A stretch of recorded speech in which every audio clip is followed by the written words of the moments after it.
Allá, corte más allá, corte más... Yo ya lo charlo con el doctor Alejandro Fargosi, que está aquí con nosotros. ¿Qué tal, doctor? ¿Qué tal? Buen Bienvenido, día. ¿qué tal? ¿Cómo anda? Gracias por la invitación. No, al contrario, al contrario. Doctor, ¿dónde nos comimos la curva? Seguimos derecho en la Argentina. Y hace 50, 60, 70 años que hacemos lo que se nos da la gana. Y eso cuando 40 millones de personas, no los 40, porque ahí la mayoría somos bastante legales, pero cuando mucha gente hace lo que se le da la gana, todo termina explotando y entre otras cosas perdimos educación. Comparto una anécdota de ayer. Estuve reunido con unos empresarios japoneses que no conocían Sudamérica, pasaron Chile, Uruguay y terminaron en la Argentina para invertir. Lo que me dijeron me dio tanta vergüenza. Me dijeron, ¿sabe cuál es el problema de ustedes? No son educados. Y no se refería a conocer la teoría de la relatividad, se refería hasta a la vulgaridad, la violencia, el maltrato, la informalidad. Una cosa lamentable. Y podemos sumar, no somos disciplinados, o sea, Claro. Porque el japonés, a ver, no es que es más inteligente que el resto del mundo, en principio es disciplinado. Exactamente. Y la disciplina te lleva a crecer en la vida en todo sentido. Y en paralelo hay una cosa que me llama la atención y la comparto con todos y es, ¿por qué nos impresionan también todos los chicos jóvenes de otros países sudamericanos que están trabajando en la Argentina? Como primera medida porque son amables, Sí, señor, son es educados, cierto, es cierto, no sí. nos maltratan. Sí. Hoy comparto una experiencia hoy a la mañana. El domingo vi 2 robos violentos en menos de una hora.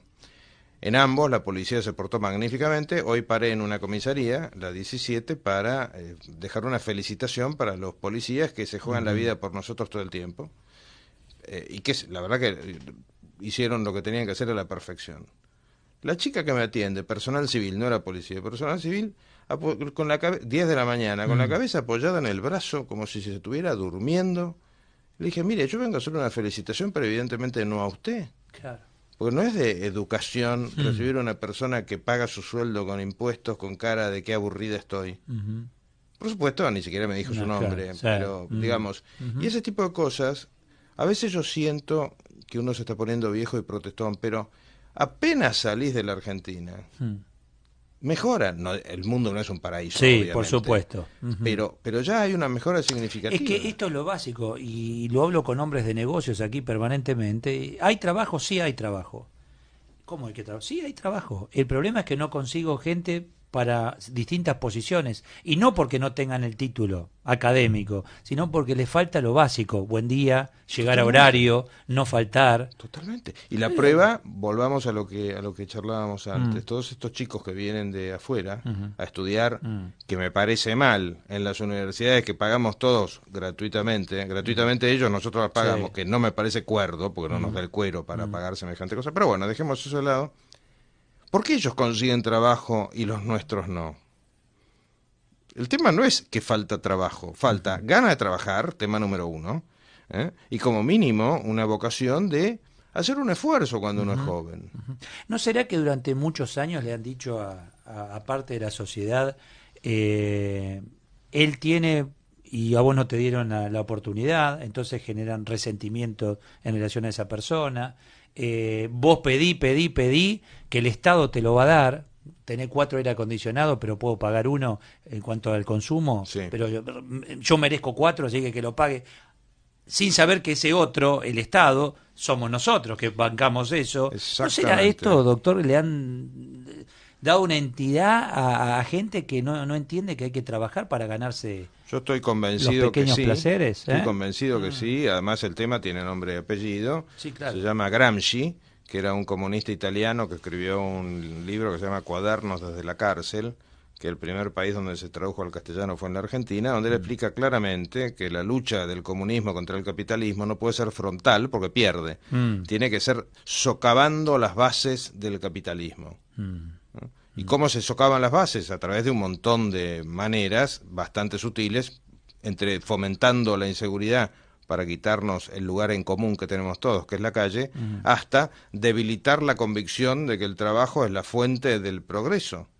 Entonces, ¿cómo lo hace uno? Diciéndonos a todos, que a todos nos lo han dicho, vos tenés derecho a lo que se te da la gana y sin esfuerzo. Y eso no existe.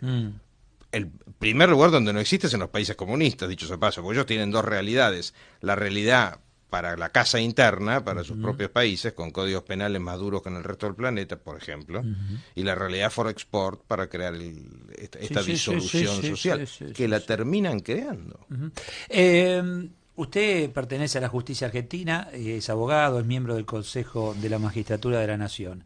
¿Autocrítica en el Poder Judicial?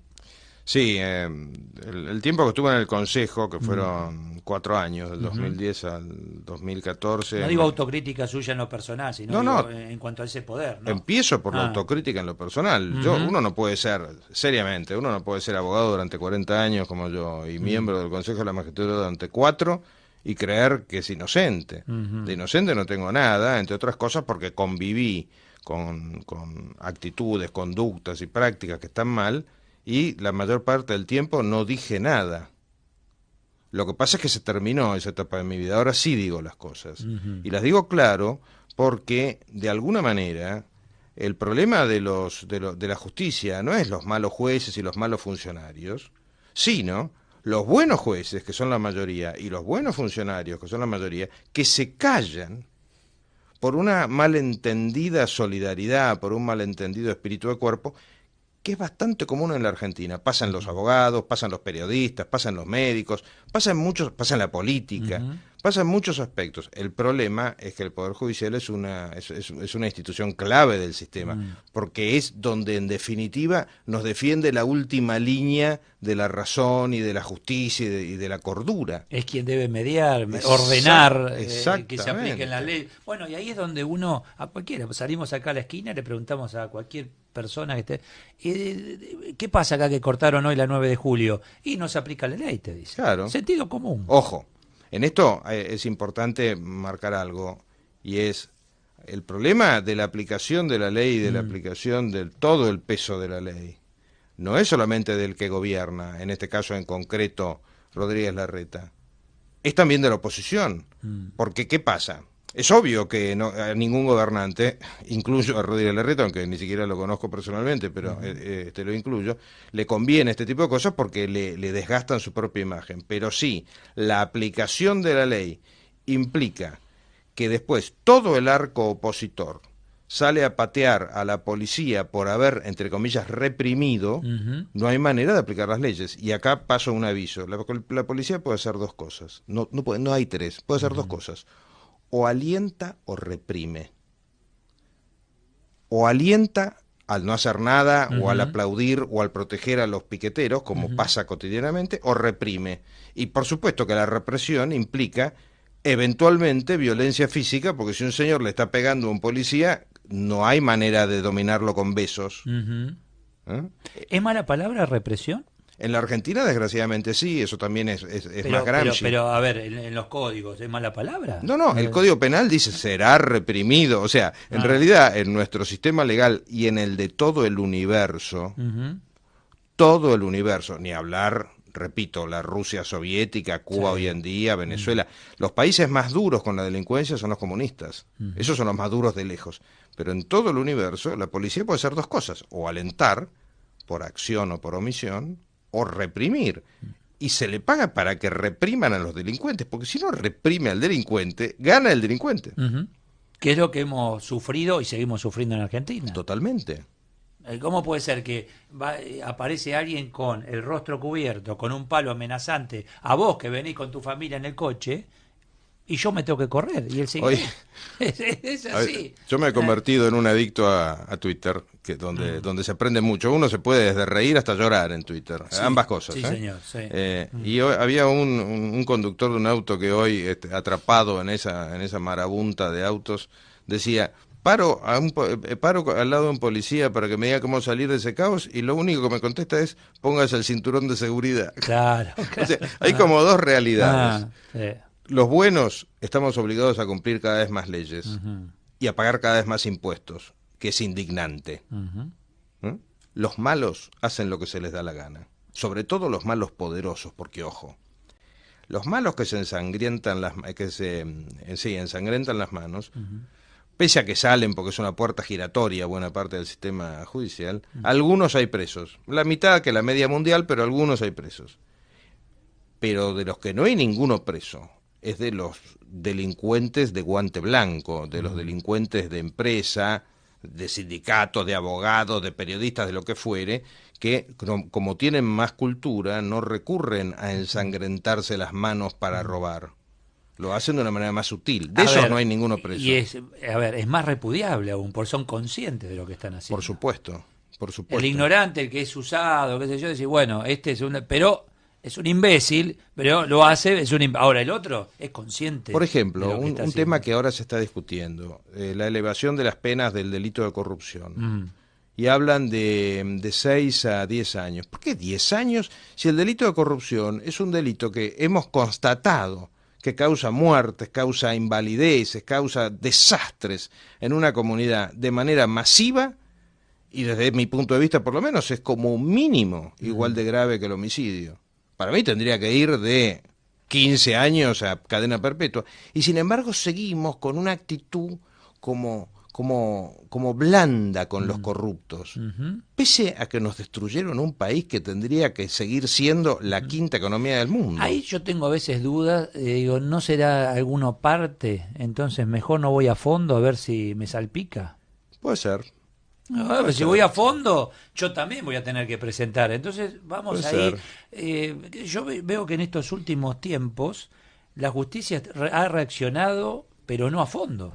Bueno, la justicia no reacciona a fondo hace tiempo, porque desgraciadamente... Pero más que hace 2 años atrás, sí, hoy. Exactamente. De repente se frenó todo. Sí. Y es muy preocupante, muy preocupante. Creo que la justicia, estoy convencido que tiene que ser declarada por ley en emergencia, y hay que introducirle reformas que por supuesto van a generar una resistencia enorme, pero si nos pasamos 200 años de vida independiente y llegamos a este estado de cosas en la justicia, es que estamos haciendo las cosas decididamente mal.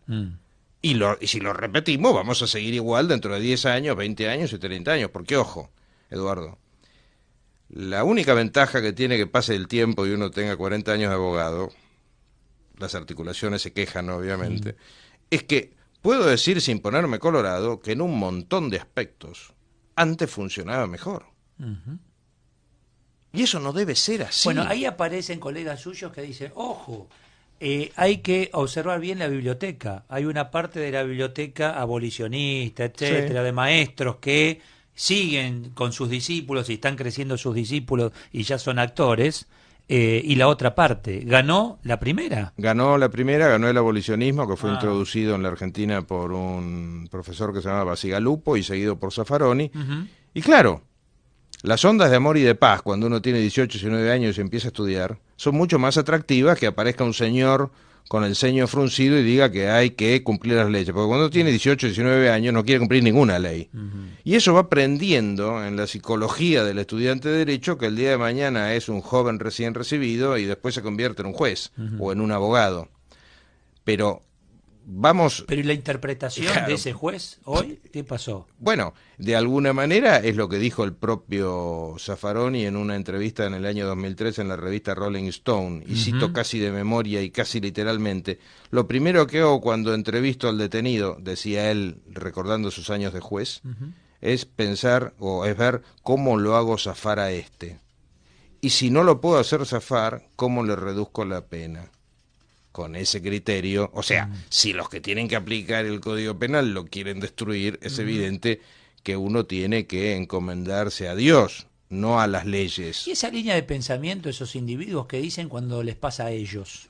O sea, son víctimas ellos.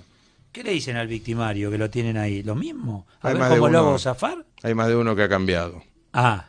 Desgraciadamente ha cambiado por el mal camino, ha cambiado por el camino del dolor, de la muerte, de la tortura, de la violación, pero hay más de uno que ha cambiado, incluso del periodismo. Sí, claro. Porque, ojo, en esto nosotros no podemos sostener, y perdón que sea tan duro con esto. Nosotros no podemos sostener que el periodismo es el cuarto poder y eximirlo de responsabilidad. Ejemplo, los primeros que claman contra la represión policial son los noteros que están ahí y con tono histérico hablan de que los pobres canas que están tratando de poner un poco de coherencia y que siempre tienen más heridos ellos que los supuestos reprimidos, Sí, que, es real. que los pobres canas reprimen. Es real. Eso sí, no dicen nada de Venezuela, donde estamos viendo las salvajadas y la muerte desembosada que está metiendo el ejército del sujeto Maduro entre la gente. Sí, y que dicen digitado por Cuba, ¿no? Es interesante, Pues es Eduardo, interesante eso, charlar sí. con la policía de la calle. Yo lo hago con cierta frecuencia cuando tengo unos minutos libres, porque claro, los pobres policías con sueldos Sí, yo muy también bajos. lo hago mucho, sí. Me Sí, comenta, hay algunos que me han comentado, yo detengo un chorro, lo tiro boca abajo en el piso y se acerca un vecino y me dice, ¿por qué está en el piso? Sí, señor. ¿Qué quiere, que lo tenga parado? Exacto, Si lo tengo parado, raja. Sí.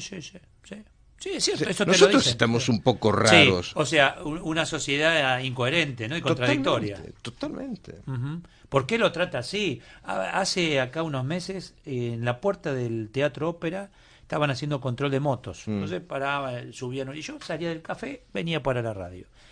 Y un policía, pero no sé, alto como esa puerta, ahí de la Federal así, y un motoquero que se ve que no tenía los papeles, le decía, boludo, vos, boludo, al policía, ¿no? Y el policía nada. Y un grupo de gente que miraba. Yo digo, esta gente está esperando que reaccione el policía para Sí, cuestionarlo. Totalmente. Uno, dos, digo, ¿cómo? A mí jamás se me ocurre, pero jamás, de levantarle la voz a la autoridad, aún yo teniendo razón. Por eso yo digo, ¿dónde se produjo el clic, doctor? Cuando éramos chicos, respetabas a tu padre, respetás a tu madre, a la directora del colegio, al gerente del banco, al cura, al policía. En algún momento se generó un clic acá. Sí, esto es todo. mi cálculo es a partir del advenimiento bienvenido, obviamente, de la democracia, donde algunos vivillos nos están convenciendo desde entonces que democracia es el viva cualquier cosa, y no es así. Ejemplo, una anécdota graciosa. Un diputado o diputada, no diré quién, así no se deduce nada, amigo mío, me comentaba que uno de sus hijos le faltó el respeto a un policía en Montevideo. La noche adentro pasó, para que aprenda a educar, para que aprenda a ser educado con la policía. Montevideo es el reino de los derechos humanos, el Uruguay hoy en día, ¿Sí? y nadie lo pone en duda. Usted dijo hace un ratito, no sé, me estoy poniendo viejo, estoy rezongón, etc. A buena hora que muchos estemos en este camino, ¿no? Si rezonguemos, gritemos, acá estamos, Sí, esto, por supuesto. hay que ir estamos en el camino equivocado. Además, ojo, tampoco En estamos... Argentina. una pena, una de las cosas que a mí me da pena es cómo los noticieros en televisión se han convertido en algo que no vale la pena ni mirar. Me acuerdo de la época en que había noticias de afuera. La ventaja de tener noticias del resto del mundo es que uno se mantiene insertado en el mundo. Y ahí podemos ver cómo en otros lugares del planeta lo que acá nos parece ser un facho pedir es el pan nuestro de cada día en cualquier lugar del resto del mundo. Sí, Porque en realidad ese desorden, esa mala educación que decía este japonés que no va a invertir en la Argentina, a nosotros nos perjudica terriblemente porque somos casi los únicos. Obviamente en África subsahariana debe haber problemas mucho más graves que acá, o en la guerra civil siria, pero no nos comparemos con ellos, porque como dijo alguien una vez, creo que fue en Twitter también, Mirta nació en la quinta economía del mundo y en una cultura desarrollada y cumplió 90 años en la economía número 50 y pico, y en un país que ni siquiera somos educados para entrar a una confitería. Es el poder ejecutivo, no es el judicial, pero es el ejecutivo y es un poco el que nos va llevando hacia dónde vamos. ¿Y usted nota realmente un cambio? Sí, absolutamente. Bueno, yo he tenido relación a raíz del Consejo de la Magistratura con buena parte del elenco gobernante y también del radicalismo, y hay gente sumamente respetuosa de nuestras instituciones, cosa que los 12 años del kirchnerismo nos hicieron olvidar. No tenemos que dejar de lado que hasta la gestualidad elemental de transferir la banda y el bastón, la expresidenta no pudo hacerla. Son totalmente antisistema. O sea, el kirchnerismo, ¿cuál es el verdadero problema que tiene? Que son antisistema de convivencia, no solo antisistema democrático. No pueden convivir partiendo de la base que consideran que quien no es idéntico a ellos y quien no se les somete es el anticristo. Y esto lo digo con conocimiento de causa porque fui uno de los que tuvo que soportar sus amenazas, violencia física incluida, etcétera, etcétera. Con lo cual no tenemos que hacer como que todo es igual de repente, porque todo no es igual. Si bien dicen que después de las elecciones, etcétera, se puede llegar a armar una mesa y sentarse a la mesa distintos sectores. A buena hora, ¿no? Sin ser todos iguales, obviamente. Imprescindible. Pero es imprescindible. En la medida en que coincidamos en los valores. Hay una frase que me pareció buenísima que escuché una vez en la política y es: fulano y yo pensamos distinto, pero tenemos los mismos valores. Esto es clave, o sea, no hay cosa más sana que discrepar en el pensamiento, porque es lo que nos mantiene vivos, o sea, ninguno de nosotros trabaja de Dios, con lo cual lo más probable es que como mínimo la mitad de las cosas que decimos estén equivocadas. La suma de esas diferencias entre nosotros genera progreso, en la medida en que admitamos 3 o 4 valores clave, empezando porque el otro tiene los mismos derechos que yo, cosa que el kirchnerismo nunca aceptó. Alejandro Fargosi. Gracias, doctor. Gracias por la Muchas invitación. gracias. Seguimos.